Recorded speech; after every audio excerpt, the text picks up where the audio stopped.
কোনো ঘটনাই নাই, একটা বিচ্ছিন্ন ঘটনা ঘটেনি। তাই আমি বিশ্বাস করি এই এলাকার মানুষ অনেক শান্তিপ্রিয় এবং ভদ্র, শিক্ষিত, মার্জিত। এইখানে তাদের পছন্দের প্রার্থীকেই তারা ভোট প্রদান করতে যাচ্ছে। এখানে কোনো বাধা বিঘ্ন নাই, এখানে কোনো হই হুল্লোড় নাই, এখানে কাউকে কোনো রকমের ভয় ভীতি তো প্রশ্নই আসে না। তো আমি মনে করি এটা ওই যে আগেই বলেছি যে এই 12ই ফেব্রুয়ারি আরেকটি দিন মাত্রা যোগ হলো বাংলাদেশের ইতিহাসে, যে এই 12ই ফেব্রুয়ারি নির্বাচনে ইনশাল্লাহ নতুন প্রজন্মের ভোটের মাধ্যমে একটি গণতান্ত্রিক সরকার, বাংলাদেশের নাম্বার 1 স্টিল বিএসআরএম এবং নতুন বাংলাদেশ আমরা ফিরে পেলাম।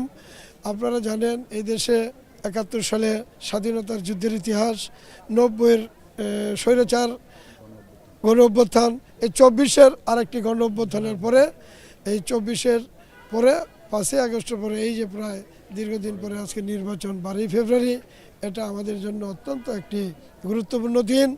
আমরা এরকম একটি দিন চেয়েছিলাম, শুধু বাংলাদেশের বাংলাদেশ জাতীয়তাবাদী দলের নেতাকর্মীরা না, বাংলাদেশের আপামর জনগণ চেয়েছিল এই দেশের স্বাধীনতা, সার্বভৌমত্ব এবং গণতন্ত্রকে ফিরিয়ে আনার জন্যই আজকের এই নির্বাচন।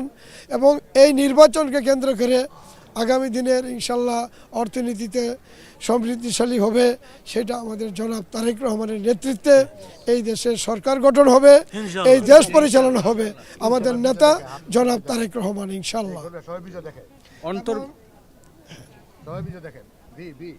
অন্তর্বর্তীকালীন সরকার এরকম একটা নির্বাচন দিয়েছে, তো সেই বিষয়ে আপনি কি বলবেন সরকারকে? আমি সরকারকে ধন্যবাদ জ্ঞাপন করব যে আসলে এই একটা ইন্টেরিয়র গভর্নমেন্ট, তারা আরও আগে উচিত ছিল এই নির্বাচনটা আরও আগেই শেষ করার। তারপরও তাদের শুভবুদ্ধির উদয় হয়েছে, এই 12 তারিখে বেছে নিয়েছে। তা আমি মনে করি ইনশাল্লাহ আমি এই অন্তর্বর্তীকালীন সরকারকে ধন্যবাদ জ্ঞাপন করছি যে তারা আজকের এই নির্বাচনটা আয়োজন করার জন্যে। এখন পর্যন্ত ইনশাল্লাহ আমি মনে করি আজকের দিনের পরে তাদের এই সফলতা ব্যর্থতা বাংলাদেশের মানুষ এটা প্রমাণ করবে ইনশাআল্লাহ।